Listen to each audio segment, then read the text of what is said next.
Good morning to all of you. How are you? I hope all of you are fit and fine. In our previous class, we were reading a play which was written by J.B. Distley, and the name of the play is Mother's Day. It is a In our previous class, we have seen that Doris Pearson, who was the daughter of Mrs. Annie Pearson, the moment she enters the house, she said to her mother that, "Mother, today iron my yellow silk dress because tonight I have to wear it." After that, she said, "Mother, whether you have prepared my tea in the kitchen?" Then Mrs. Annie Pearson said, "No, I have prepared the tea for myself, but I have not made the tea for yourself. So you should make your tea by yourself." And when this dialogue, when this instructions was given by Mrs. Annie Pearson, then Doris Pearson became indignantly, become angry over Doris Pearson, that what she is saying. Then she said, Doris Pearson said, "Mother, but you have heard what I have said, that iron my yellow silk dress. This thing you have heard or not? Then let's see which order she is going to give." Now, Mrs. Pearson, "Well, this time I don't. I am not going to do. I am not free, and this time I will not going to iron your yellow silk dress. And don't talk rubbish to me." And Mrs. Pearson said that don't talk rubbish things to me about working hard. I have a good idea how much you do. Doris Pearson, "I put in twice the hours you do." Now, Mrs. Annie Pearson said that you said that you always do hard work, but don't talk all these rubbish things to me, because more hard work I do in comparison to you. So don't be in this illusion that only you do hard work. I do more hard work than you in the school, in the home. Doris Pearson, "I put in twice the hours you do and get no wages nor thanks for it." Now Annie Pearson said that I do more hard work than you in the house, and for that neither I get any thanks nor any type of wages. So don't compare me with yourself.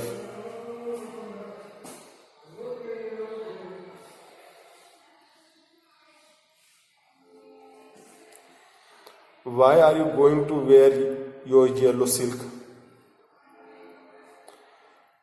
Where are you going now? Mrs. Annie Pearson asked to Doris Pearson that, "Where are you going to wear this yellow silk dress? Where are you going? Where are you going that you require this yellow silk dress?" Sulkily,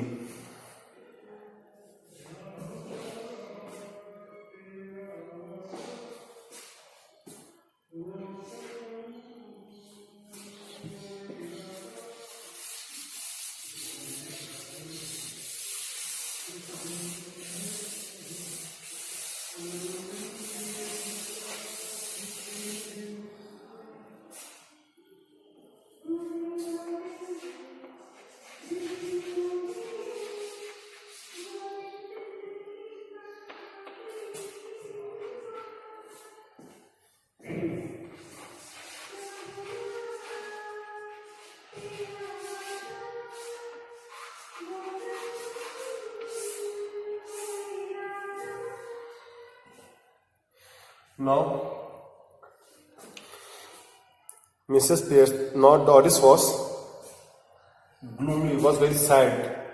Sulky means gloomy. Sulky means gloomy or dull. Doris was sulkily, was very gloomy.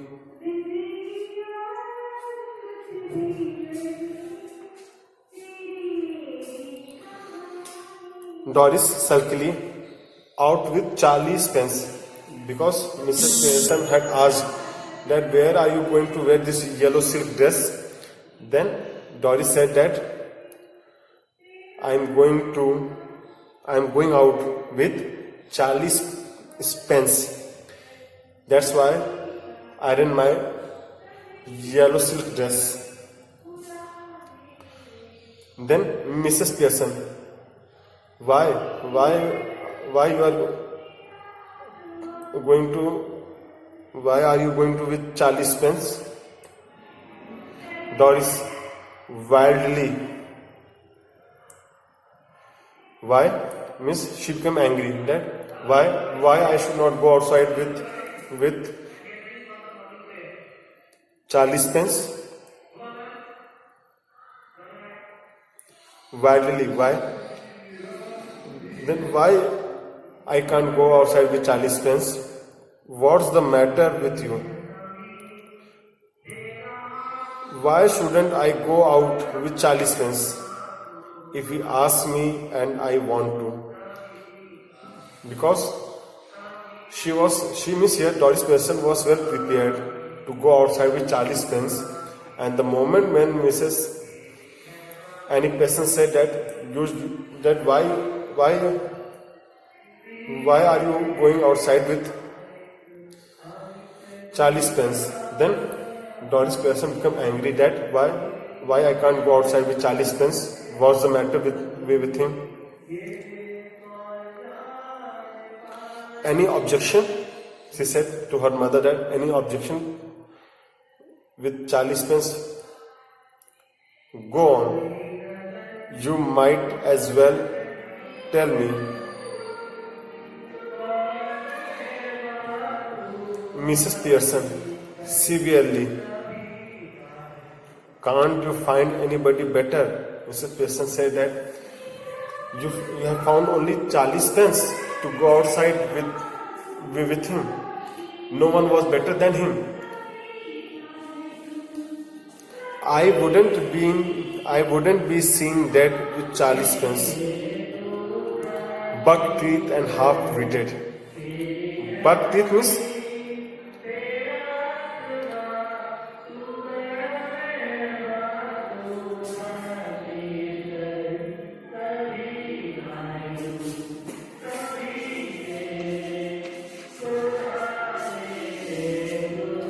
buck teeth means when the teeth comes outside like the rabbit. She said that Mrs. Annie Pearson said that Charlie Spence, who had buck teeth, like the teeth of the animal, like we have seen of the rabbit, buck teeth, and he's half intelligent boy. Half witted means half intelligent.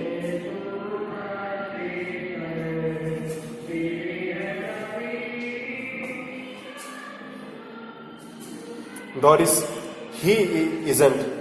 Now Doris said that you are wrong, my mom.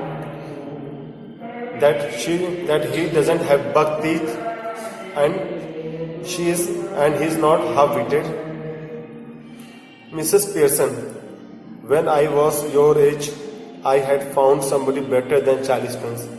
Now Mrs. Pearson said that when I was of your age, Doris, I would have found a better friend than Charlie Spence, or given myself up as a bad job. Doris, nearly in tears, and she was about to cry only. She was nearly to cry. Doris was nearly in tears. Oh, shut up. Now Doris said that, Mom, shut up, don't speak anything else. Doris runs out left. Mrs. Pearson chuckles and begins putting the cards together. A true habit which Mrs. Pearson had got at smoking and playing the cards.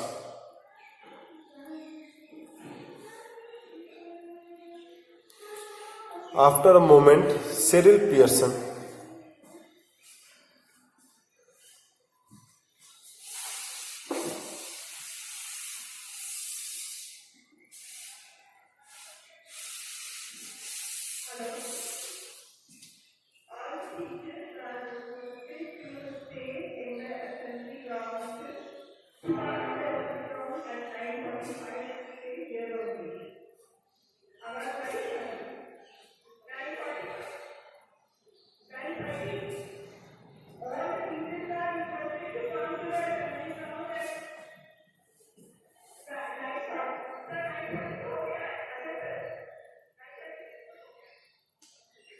After a moment, Cyril Pearson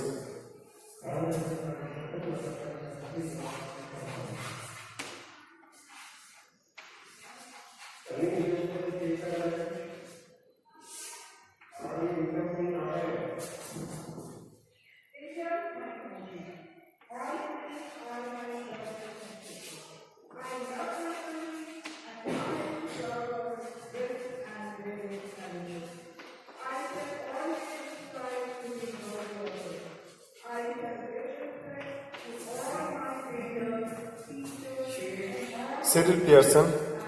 Doris runs out left. Mrs. Pearson chuckles and begins putting the cards together. After a moment, Cyril Pearson. Who was the son of Mrs. Annie Pearson. After a moment, Cyril Pearson came there. He is the masculine counterpart of Doris. Means masculine. He is the brother of Doris Pearson. Cyril briskly, slowly, "Hello, mom." Now Cyril said hello to his mom, to his mother. "Tea ready?" Now Cyril, same thing which Doris had asked. The moment she enters the house, she asked, "Mom, my tea is prepared." Same thing was asked by Cyril Pearson also. He said, "Mom, my tea is ready." Mrs. Pearson, "No." Mrs. Pearson said, "No, your tea is not ready."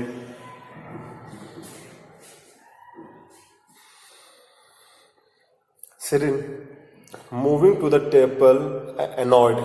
Now again, in the same way how Doris was annoyed, how Doris was indignantly, angrily over how she was angry towards her mother, in the same way Cyril was also annoyed towards his mother.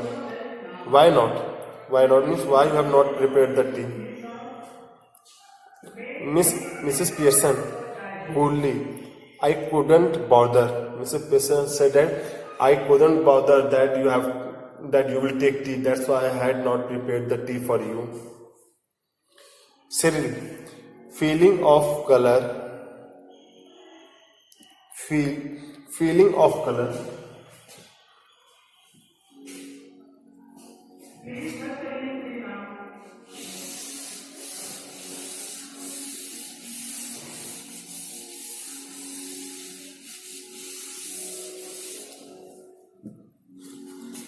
Feeling of color.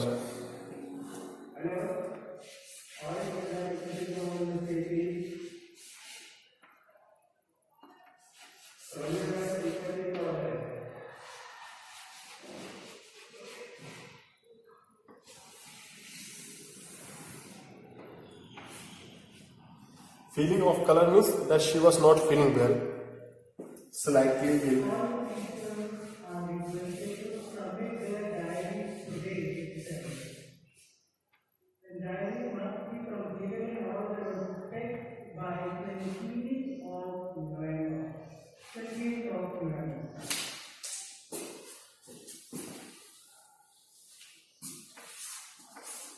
Okay.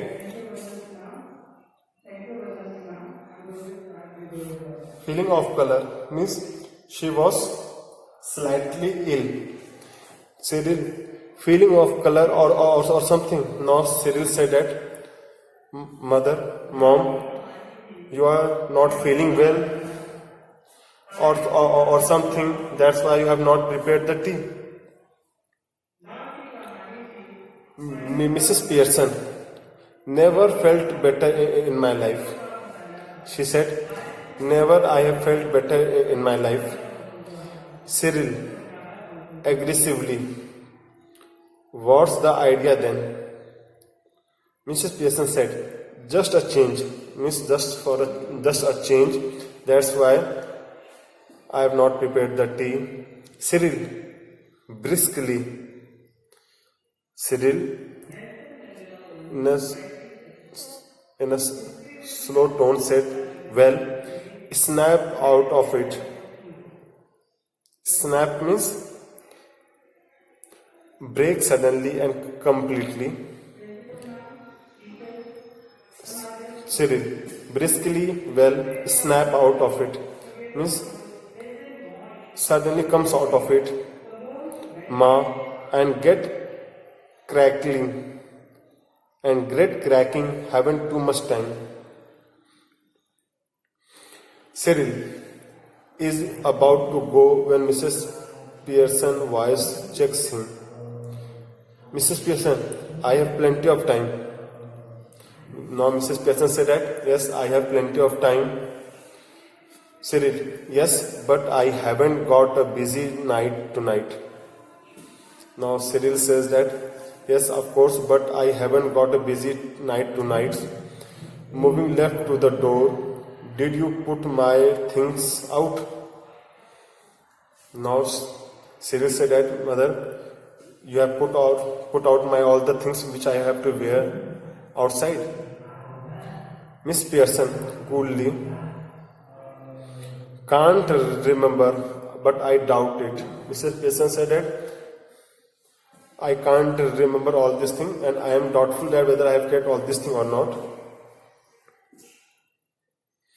Cyril, moving to the table, protesting. Cyril, in order to show his protesting behavior, she moves across the table. Now look, when I asked you this morning, you promised me that I will take out all the clothes, but you haven't taken out all these clothes. You said you have to look through them first in case there was any mending. And in the morning, Cyril said that in the morning when I said all these things, then you have said that I will take out all clothes, and if there is something, and if something had been torn or something is lacking there, I will mend it, I will stitch it, correct it. Cyril, that's a nice way to talk.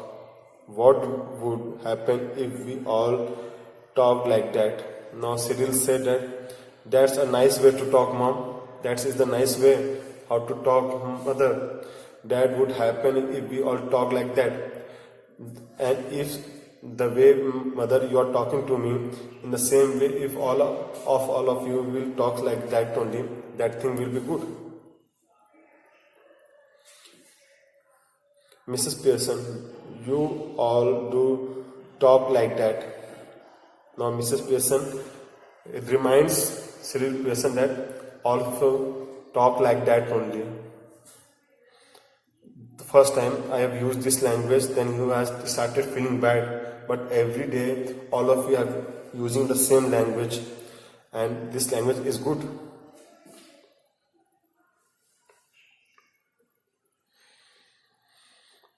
You all do talk like that. If there's something at home you don't want to do, you don't do it. And now we will see that how Mrs. Pearson is going to treat his child Cyril Pearson. Mrs. Pearson's dialogue is there. Mrs. Pearson says that, I have plenty of time. Cyril, yes, but I haven't. Mrs. Pearson says that I have sufficient time, but Cyril said that you have, mom, maximum time, sufficient time with you, but I don't have. Got a busy night tonight. Now Cyril said that tonight I have a busy schedule. You are free, but I am not free because tonight I am busy. Moving left to the door. Did you put my things out? Now Cyril said that, mother, whether you have taken out all the things which I have to wear tonight, and whether you have mended it. Mrs. Pearson, coolly, can't remember, but I doubt it. Cyril, moving to the table protestingly, because when he got the knowledge that his mother has not taken out of all those clothes which he was going to wear, then he moves across the table protestingly.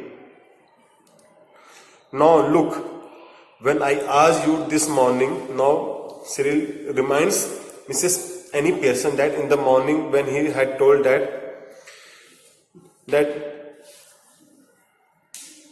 in the morning, Cyril said that when I asked you this morning, you promised, you said you have to look through them first in case there was any mending.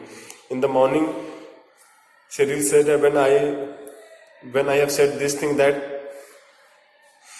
tonight I have to go somewhere, then you have said that I will see the clothes whether there is any requirement of mending, then I should mend it. Mrs. Pearson, yes, well, now I have decided I don't like mending. Now Mrs. Annie Pearson said that in the morning I have said that I will see whether your clothes requires any mending or not. It is correct. But right now I don't.